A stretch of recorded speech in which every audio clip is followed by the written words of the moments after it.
Καλημέρα σας. Καλημέρα. Εμείς που πιστεύουμε στον Θεό πρέπει να είμαστε πάντα χαρούμενοι. Δεν νομίζω ότι υπάρχει κάποιος που διαφωνεί σε αυτό. Αλλά αν θα βγούμε έξω όμως, ιδιαίτερα αυτή τη βδομάδα, θα δούμε ότι ο κόσμος δεν είναι καθόλου χαρούμενος. Τα πράγματα από ό,τι ακούμε από την τηλεόραση και από τα νέα και από τις ειδήσεις πάνε από το κακό στο χειρότερο. Από τη μια η πολιτική μας, από την άλλη η Ευρωπαϊκή Ένωση, το Διεθνές Νομισματικό Ταμείο, ο ένας ο άλλος, δημιουργούν μια εικόνα στον κόσμο απελπισίας. Μια εικόνα που λες, καλά, ο Θεός που είναι.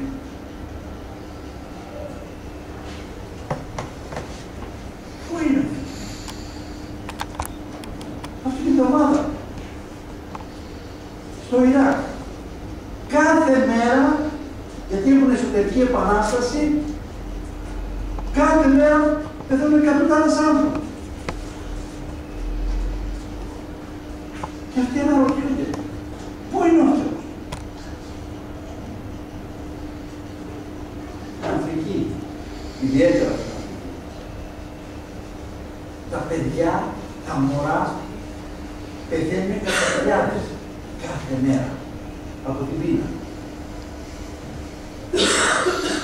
Και αναρωτιούνται, πού είναι ο Θεός? Έχετε αναρωτηθεί ποτέ εσείς πού είναι ο Θεός? Έχετε ακούσει ανθρώπους να σηκώνουν το βλέμμα του προς τον ουρανό και να λένε Θεέ, πού είσαι? Νομίζω όλοι το έχουμε σκεφτεί αυτό. Αλλά για να δούμε. Ο λόγος του Θεού τι μας λέει? Πού είναι ο Θεός? Μήπως ο Θεός έπλασε, έκανε, δημιούργησε όλη τη φύση, τα πάντα, περιλαμβανομένου και του ανθρώπου και μας εγκατέλειψε? Και έχουμε δίκιο, και έχουν δίκιο αυτοί που λένε πού είναι ο Θεός? Για να δούμε. Όταν πάμε στη Γέννηση, βλέπουμε ότι ο Θεός δημιούργησε τον άνθρωπο. Καταλαβαίνετε και τι λέμε. Και έδωσε ορισμένες εντολές. Στο μάθημα της Πολίου Σαββάτου υπόθηκε ότι εδόθηκε ο νόμος και ο νόμος ήταν δεν θα φάτε από αυτό το δέντρο. Ο άνθρωπος αμάρτησε. Και από τη στιγμή που αμάρτησε ο άνθρωπος, χάνει την επικοινωνία με τον Θεό. Μέχρι εκείνη τη στιγμή, ο άνθρωπος, ο Αδάμ και η Εύα, είχαν προσωπική επικοινωνία με τον Θεό. Ο Θεός ήταν εκεί. Και βλέπουμε στη Γέννηση το 3 κεφάλαιο και το εδάφιο 8 ότι αφού οι πρωτόπλαστοι αμάρτησαν, δεν το ξέρει, βεβαίως το ξέρει. Πάει ο Θεός να τους συναντήσει, όπως συνήθιζαν κάθε μέρα. Να τους συναντήσει. Και βλέπουμε ότι τι έγινε. Ο Άδαμ και Εύα τι κάνανε?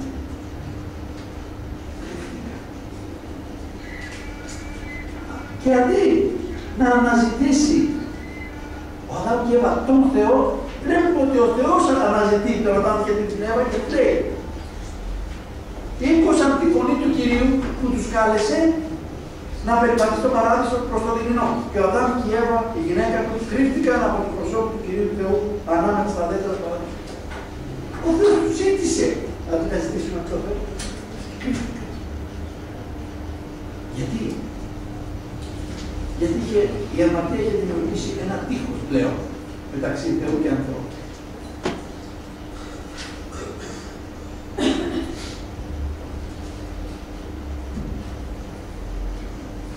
Τους είχε προειδοποιήσει και τους είχε πει άμα αμαρτήσετε εξάποδος θέλετε από θάνατο. Θα πεθάνετε. Και με αυτό το σκεπτικό ο Θεός τους έδιωξε από τον παράδεισο. Γιατί δεν πολύ ήταν δυνατόν να υπάρχει στον παράδεισο αμαρτία. Και τους άφησε στο έλεος τους. Όχι. Ο Θεός δεν άφησε τον άνθρωπο στο έλεος του. Υπάρχουν πολλά παραδείγματα μέσα από την Αγία Γραφή που μας δείχνει την επαφή που έχει ο Θεός με τον άνθρωπο γενικά. Η αμαρτία όμως είχε αυξηθεί τώρα. Ο άνθρωπος είχε πάρει, θα λέγαμε, την κάποδο. Ο Θεός τα έβλεπε και έβλεπε ότι αυτός ο άνθρωπος που δημιούργησε με τόση αγάπη ο Θεός στον παράδεισο έχει, με τη αμαρτία τον έχει καταστρέψει. Και θέλησε ο Θεός να τους συνεχίσει ή να τους καταστρέψει. Και φτάνουμε την εποχή του. Ο Θεός έρχεται τώρα στον άνθρωπο μέσω του Νόε και του λέει: άνθρωπο, εδώ είναι. Και του δίνει μια ευκαιρία μέσω του Νόε. Ο Θεός συνεννοείται, συζητάει με τον Νόε και του λέει: Νόε, ειδοποίησε τον κόσμο. Θα τους καταστρέψω εάν δεν μετανοήσουν. Ποια θα ήταν η μετάνοια που θα έπρεπε να κάνουν ο κόσμος προκειμένου να σωθούν? Η μετάνοια ήταν πολύ απλή. Να δεχτούν να μπουν μέσα στην Κιβωτό, την οποία και δεν έκανε. Και τι έγινε? Ξέρουμε όλοι, έγινε ο κατακλυσμός. Καταστράφηκε όλος ο κόσμος. Ξεκίνησε το 8 άτομα. Τα 8 άτομα που ήθελαν και μπήκαν μέσα στην Κιβωτό για να σωθούν. Σήμερα υπάρχει περίπτωση. Εγώ πιστεύω ότι αυτοί οι άνθρωποι που, όπως μας λέει η Αγία Γραφή, πήγαν και χτυπούσαν μετά την Κιβωτό όταν άρχισε να βρέχει, είχαν μετανοήσει. Αλλά δεν άρχισε. Εγώ πιστεύω ότι σήμερα είναι η μέρα που ακόμα η Κιβωτό έχει ανοιχτή την πόρτα για το κάθε ένα από εμάς. Και δεν είναι αργά να το δούμε μέσα. Και ποια είναι η Κιβωτό? Θα δούμε.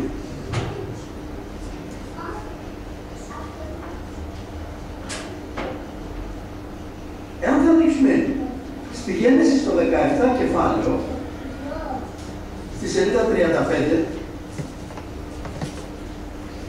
17 κεφάλαιο, σελίδα 35, είναι στο γραφή του φίλου, και 17 κεφάλαιο και το πρώτο εδάφιο διαβάζουμε ότι και όταν ο Άβραμ ήταν 99 ετών, ο Κύριος φάνηκε στον Άβραμ και του είπε: εγώ είμαι ο Θεός, ο Παντοκράτορας. Περπάτα μπροστά μου και θα είσαι έτοιμος. Ο Θεός μίλησε με τον Άβραμ, τον μετέπειτα Αβραάμ. Συνομιλούσε με ανθρώπους οι οποίοι ήταν πιστοί. Ήταν εκεί. Δεν κατέληψε ο Θεός.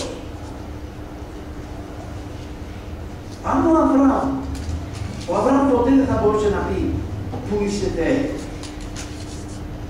Και ο Αβραάμ ήταν πιστός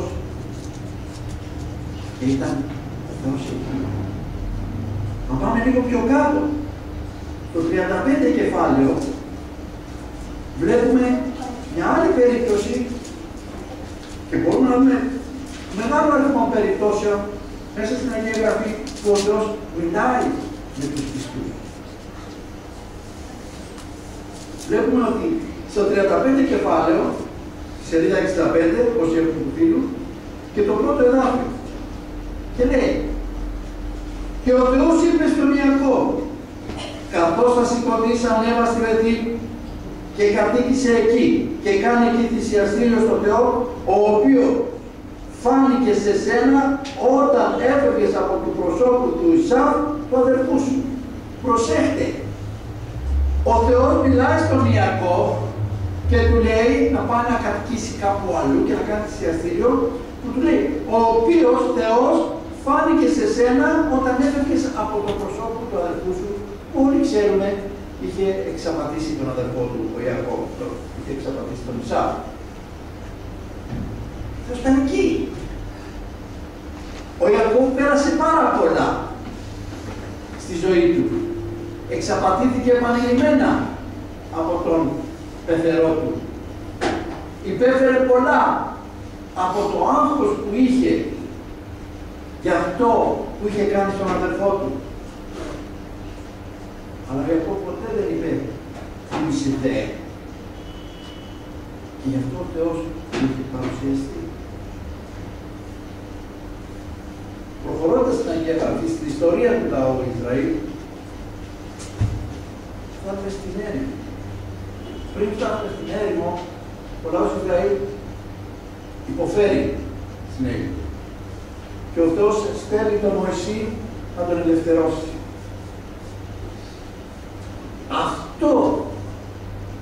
Αυτός ο λαός, ο οποίος υπολογίζεται πάνω από 5 εκατομμύρια κόσμος,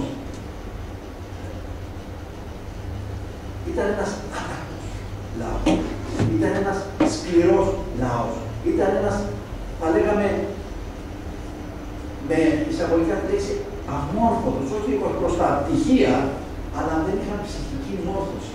Γιατί 430 χρόνια στην Αίγυπτο ήταν δούλοι. Και όχι δούλοι, ήταν με όλη την έννοια της δουλείας. Τους εμπεριφερόντουσαν οι Αιγύπτιοι σαν ζώα. Είχαν χάσει όλη την επαφή με τον Θεό. Και αυτός ο λαός τώρα έρχεται ο Θεός μέσω του Μωυσή να τους ελευθερώσει. Και είναι αυτοί όμως που λένε πού είναι ο Θεός. Γιατί αυτοί ξέρουν για Θεό. Ξέρουν ποιος είναι ο Θεός. Και ζητάνε και λένε πού είναι ο Θεός. Και παίρνουν τον δρόμο προς την ελευθερία. Και τι γίνει.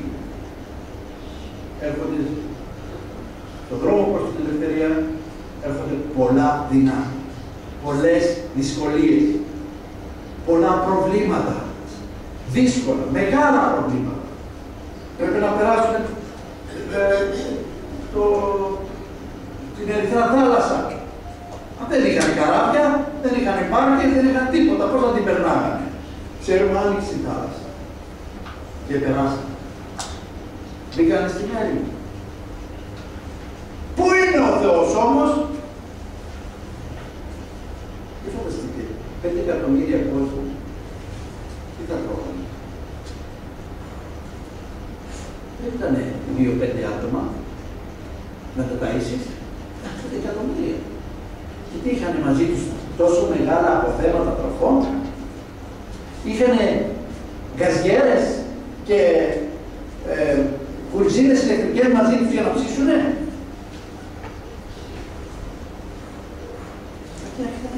Πού είναι ο Θεός? Ο Θεός όμως ήταν εκεί.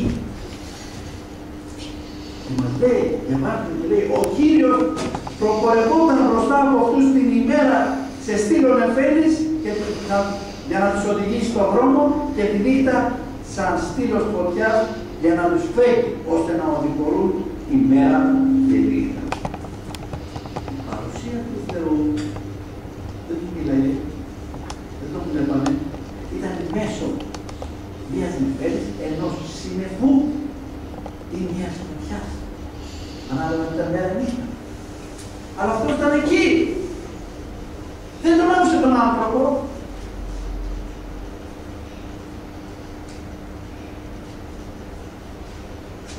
Κάποτε, όμως ο λαός έπρεπε να ξαποστάσει.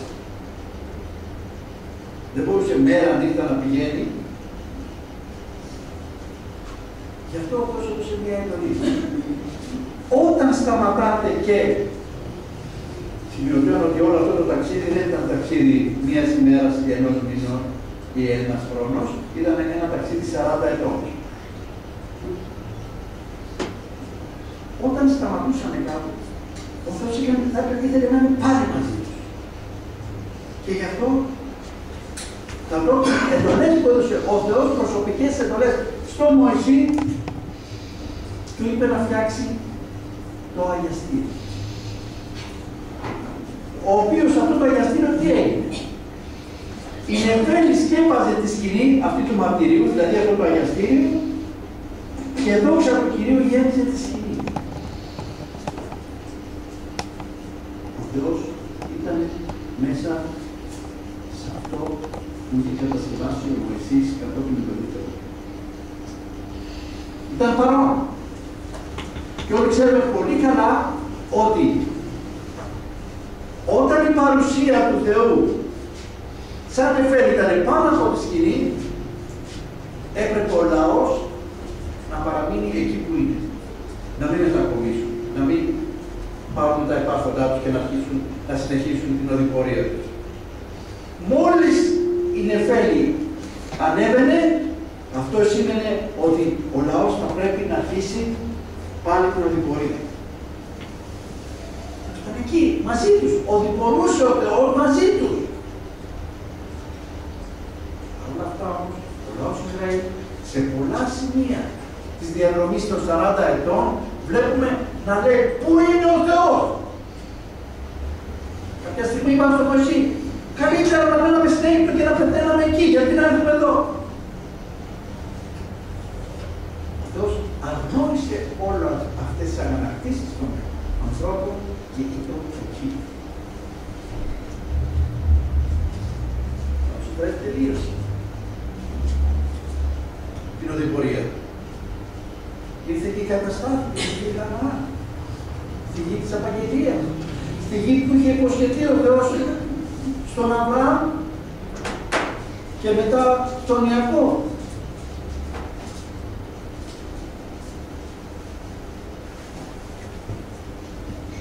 Ο Δαβίδ, ο αγαπημένος, ο άνθρωπος κατά τη καρδία του Θεού, όπως λέει η Αγία Γραφή, ήταν εκείνος ο οποίος ήθελε να φτιάξει έναν ναό,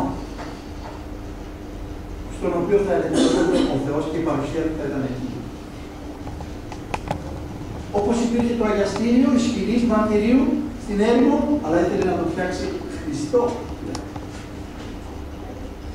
Ο Θεός ήθελε να υπάρχει ένα σημείο που να μπορεί να είναι η παρουσία του πιο έντονα. Βέβαια, ξέρουμε πολύ καλά ότι και ο Δαβίδ, παρόλο που ήταν άνθρωπος κατά την καρδία του Θεού, είχε κάνει τα δικά του παραπτώματα. Και γι' αυτό το λόγο ο Θεός είπε, δεν θα τον φτιάξει εσύ, αλλά ο γιος σου, ο Σολομών. Και έρχεται η σειρά του Σολομώντα που έφτιαξε τον ναό,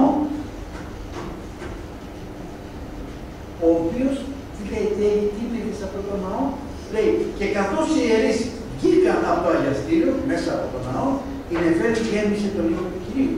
Ποια Νεφέλη? Εκείνη η Νεφέλη που ήταν στην έρημο.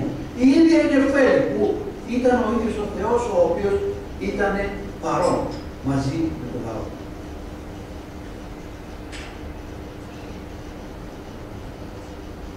Ο κόσμος όμως εξακολουθούσε να ρωτάει.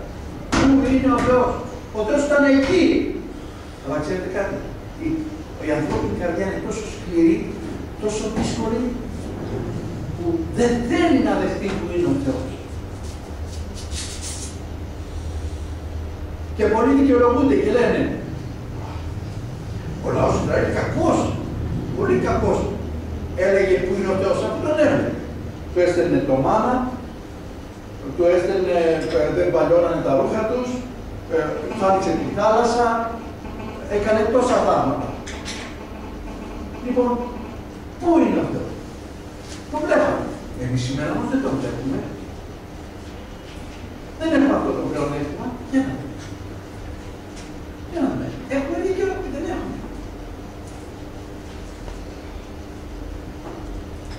Περνώντας τα χρόνια, ο Θεός είναι με τον άνθρωπο. Βλέπουμε. Ο Θεός είχε συνεχή επικοινωνία με τους προφήτες. Και αυτοί οι προφήτες είχαν πάντα την επικοινωνία την οποία ο Θεός τους έλεγε τι να κάνουμε και τι να πούμε στο λαό. Μέσα στην Αγία Γραφή βλέπουμε πολλές φορές ο Θεός να μιλάει στους ανθρώπους μέσω των προφητών. Αλλά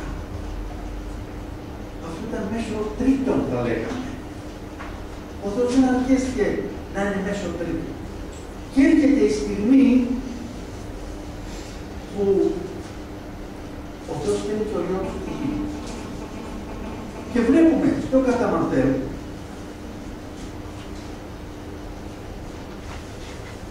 Ευαγγέλιο κάτι που είχε προϋποθεί ότι θα έγινε. Τώρα οι προφητείες όλες μιλάγανε για τον ερχομό του Σωτήρα και βλέπουμε ότι να λέει δέστε η Παρθένος θα συλλάβει και θα γεννήσει ένα γιο και θα αποκαλέσει το όνομα του Εμμανουήλ, που εμπνευόμενο σημαίνει μαζί μας ο Θεός. Θα έρθει ο Υιός του Θεού και θα πάρει το όνομα Εμμανουήλ. Εμμανουήλ είναι εβραϊκό όνομα. Άμα το μεταφράζουμε στα ελληνικά, είναι μόνο Θεός. Ο Θεός είναι μαζί μας. Ο Θεός δεν είναι μακριά. Είναι μαζί μας. Βέβαια, ο Θεός είναι μαζί μας, αλλά ο Θεός μας λέει ότι αυτό τον ήπιο που γεννήθηκε και το ονόμασαν Εμμανουήλ είναι αυτός που περιμένουμε. Είναι αυτός που είναι Θεός και είναι μαζί μας.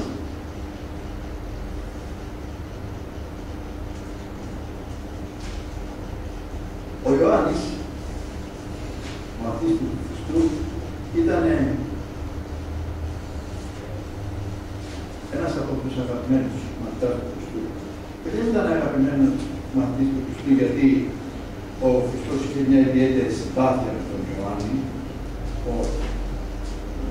Ο Θεός δεν έχει συμπάθειες. Αλλά ήταν ο Ιωάννης ο οποίος ήταν προσχωρησμένος πιο πολύ στον Θεό, στον Χριστό. Γι' αυτό λέγεται αγαπημένος μαθητής του Ιωάννη. Και ο Ιωάννης πριν ξεκινήσει το Ευαγγέλιο του κατά Ιωάννη, μας λέει για την ύπαρξη του Χριστού. Όχι του Χριστού σαν άνθρωπο μόνο, αλλά και σαν Θεός. Και τι διαβάζουμε? Εν αρχή ήταν ο Λόγος.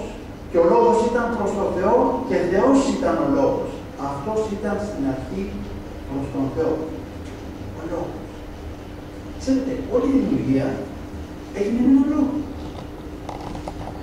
Ο Θεός είπε και έγινε, μέρα πρώτη. Είπε και έγινε, μέρα δευτέρα και ούτω καθεξής. Ο Θεός, στην μόνη περίπτωση που δεν είπε, παρά έπιασε και έκανε με τα χέρια του, ήταν στο να δημιουργήσει τη δημιουργία του ανθρώπου. Με τον άνθρωπο δεν το είπε και έγινε άνθρωπος, όχι, τον έπιασε. Ενώ η άλλη υπόλοιπη κτήση διαλόγου έχει. Γι' αυτό λέει, γιατί ήταν ο λόγος, και ο λόγος ήταν ο Θεός. Όλα έγιναν διαμέσου αυτού και χωρίς αυτόν δεν έγινε ούτε ένα το οποίο έχει γίνει. Μέσω αυτού του λόγου, όλα τα πάντα είναι μέσω αυτού του λόγου. Και τίποτα δεν έγινε χωρίς αυτόν. Αυτό μας λέει. Αυτό είναι ο λόγος. Μέσα σε αυτόν ήταν η ζωή και η ζωή ήταν το πώς.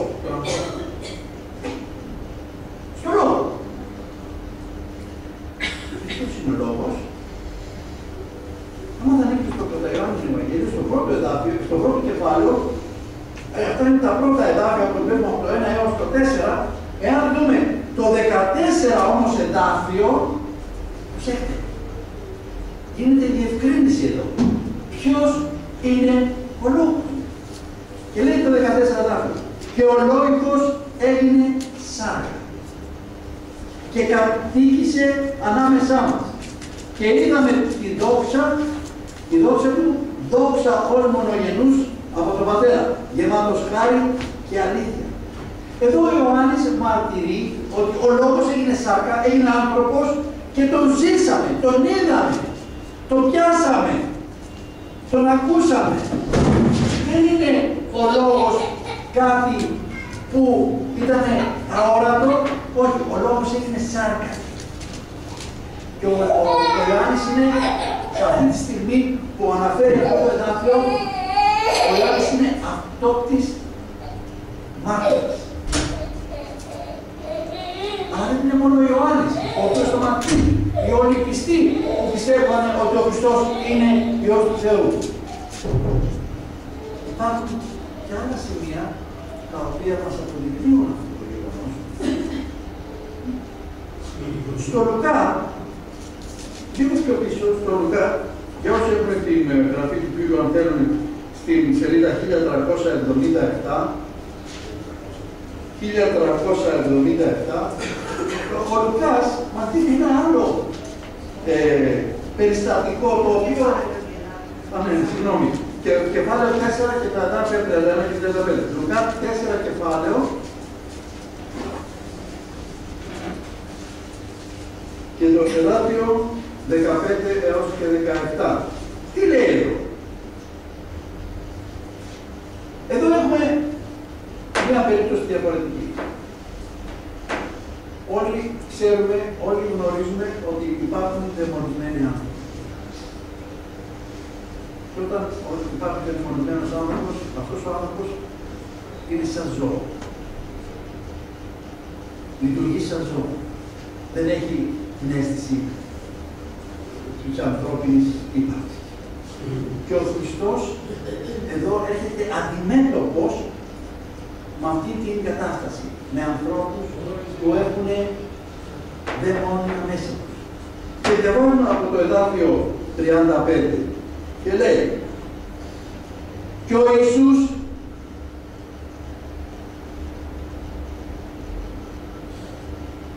όχι, θα πάμε από το εδάφιο 33, συγγνώμη.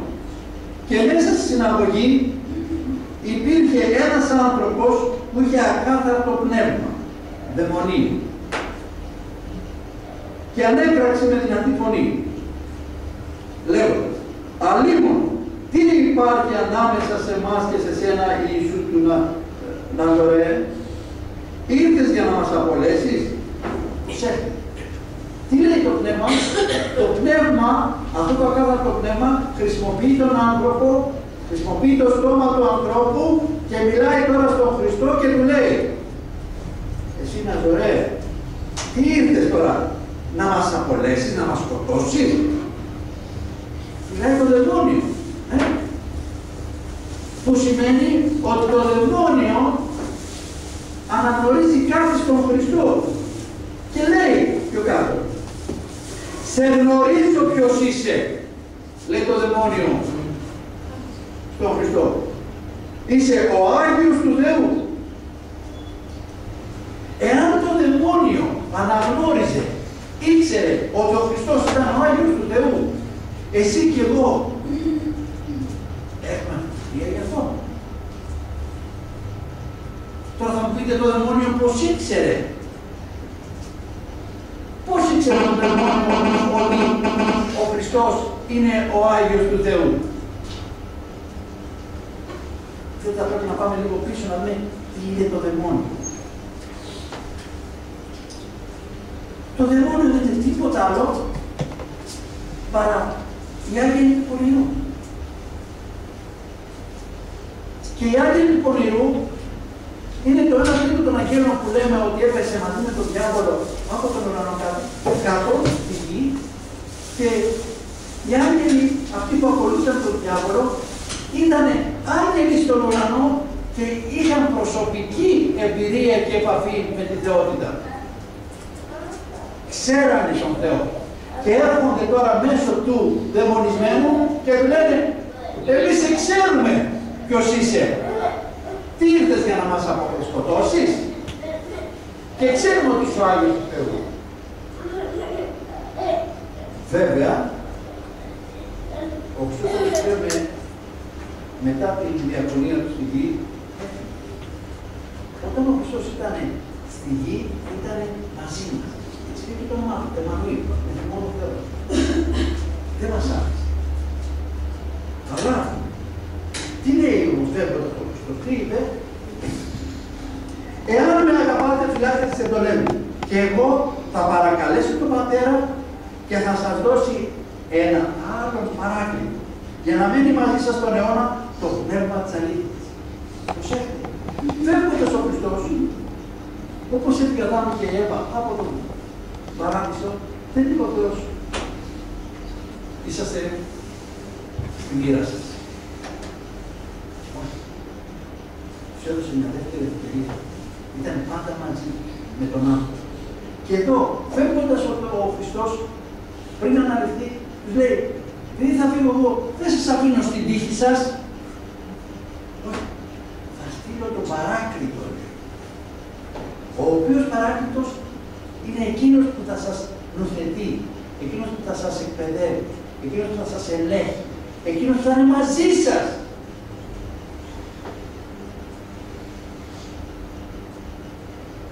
Και πού είναι ο παράκλητος?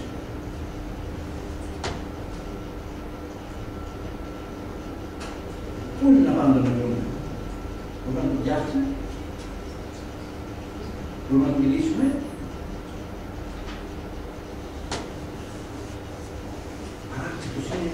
Μέσα στον κάθε ένα όνομα. Είναι αυτή η φωνή που έρχεται μέσα μας και μας λέει, Αλέκο, αυτό είναι ο Μαρτία το κάνει. Αλέκο, κάνε αυτό. Ιορδάνη, μην κάνεις εκεί. Κάνε το άλλο. Μας ελέγχει, μας εκπαιδεύει. Αλλά γιατί μέσα μας? Τι είμαστε εμείς που ο Παράκλητος θα έρθει να κατοικήσει μέσα μας και να μας ελέγξει, νοθετήσει, εκπαιδεύσει? Ο Απόστολος Παύλος λέει, ή δεν εξέβρετε ότι τα σώματά σας είναι ναός του Αγίου Πνεύματος που είναι μέσα σας, το οποίο έχετε από τον Θεό και δεν είστε κύριοι του εαυτού σας? Λέει ο Παύλος, δεν ξέρετε ότι κάθε ένας από εσάς είναι ναός του Αγίου Πνεύματος? Τι είναι το Αγίο Πνεύμα? Θεός. Το σώμα του κάθε ενός είναι ο ναός που κατοικεί ο Θεός. Είπαμε, οι Ισραηλίτες έφτιαξαν τη σκηνή του μαρτυρίου στην έρημο για να κατοικεί ο Θεός. Ο Σολομώντας έφτιαξε τον ναό για να κατοικεί ο Θεός. Ήρθε ο Ιησούς Χριστός για να είναι μαζί. Όχι να κατοικεί απλώς με τον άνθρωπο, να ζει με τον άνθρωπο. Και έρχεται τώρα το Άγιο Πνεύμα και είναι μέσα στο κάθε. Δεν μπορώ εγώ να πω που είναι ο Θεός. Που άμα κοιτάξω μέσα μου, είναι ο Θεός μέσα μου που με ελέγχει κάθε μέρα και με συμβουλεύει κάθε μέρα.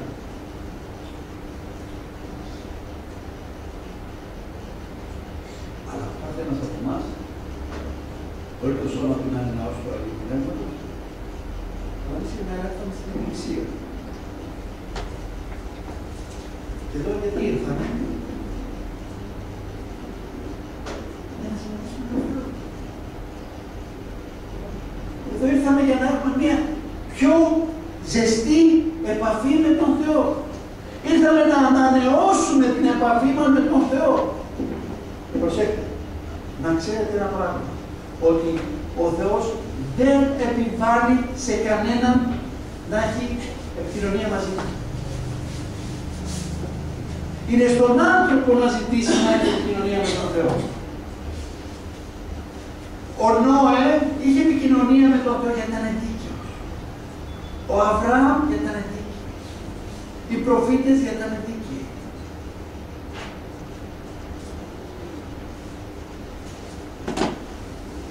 Τι αισθιώνει, τι πάει να πει που ήρθαμε εδώ για να δούμε το Θεό? Κάθε ένας από εμάς είναι ναός του Αγίου Πνεύματος. Και όλοι μαζί τι είμαστε? Που επικοδομηθήκατε επάνω στο θεμέλιο των Αποστόλων και των Προφητών. Ναι, όλοι εμείς είμαστε η συνέχεια των Αποστόλων και των Προφητών. Όλοι εμείς. Και τι είναι αυτό όλο το στερέωμα, το οικοδόμημα είναι με ακρογωνιαία πέτρα είναι ο ίδιος ο Ιησούς Χριστός, στον οποίο κάθε οικοδομή, καθώς συναρμολογείται, αυξάνει σε ένα Άγιο Ναό Κυρίου, στον οποίο και εσείς συνοικοδομήστε σε κατοικητήριο του Θεού διαμέσου του Πνεύματος. Άρα αυτός ο χώρος εδώ είναι μια συγκέντρωση ατόμων που τα άτομα, ο κάθε σώμα τους είναι ναός του Αγίου Πνεύματος και όλοι μαζί δημιουργούμε έναν ναό που κατοικεί ποιος? Ο Θεός μέσω του Ιησού Χριστού. Και ο Ιησούς Χριστός τι είναι? Ο ανθρωπογενής του Χριστού. Ξέρετε, σήμερα αυτή η ιδέα που εγέννεται στο παρελθόν, όταν κάποιος θέλει να οικοδομήσει ένα σπίτι, ένα σπίτι δεν γίνεται. Η τεχνολογία, αν θέλετε, η βιομηχανία, ο τρόπος ζωής που έχουν αλλάξει πολλά πράγματα, έχουν ξεχαστεί ορισμένα πράγματα.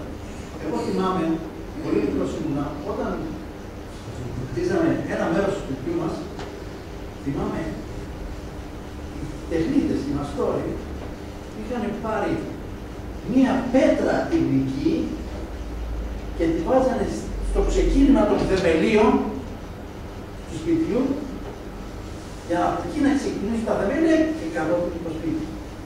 Και αυτή η πέτρα ήταν το στήριγμα της οικοδομίας.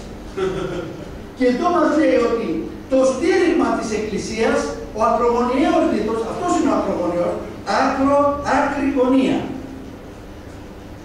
Αυτός η πέτρα που στηρίζει τη γωνία του οικοδομήματος. Ο ακρογωνιαίος, γι' αυτό βλέπουμε και εδώ στην εικόνα, είναι γωνία. Ο ακρογωνιαίος λίθος της Εκκλησίας είναι ο Χριστός. Γι' αυτό συγκεκριμένα. Γι' αυτό είμαστε εδώ. Γι' αυτό πρέπει να είμαστε εδώ. Συνειδητά και όχι μηχανικά. Γιατί εδώ μέσα είναι ο Χριστός και είναι ο Χριστός που έχει στερεώσει αυτό εδώ το λύκο. Πού είναι ο Θεός? Εδώ είναι. Πού είναι ο Θεός? Κατοικεί μέσα στο κάθε ένα από εμάς, μέσα του Αγίου Πνεύματος.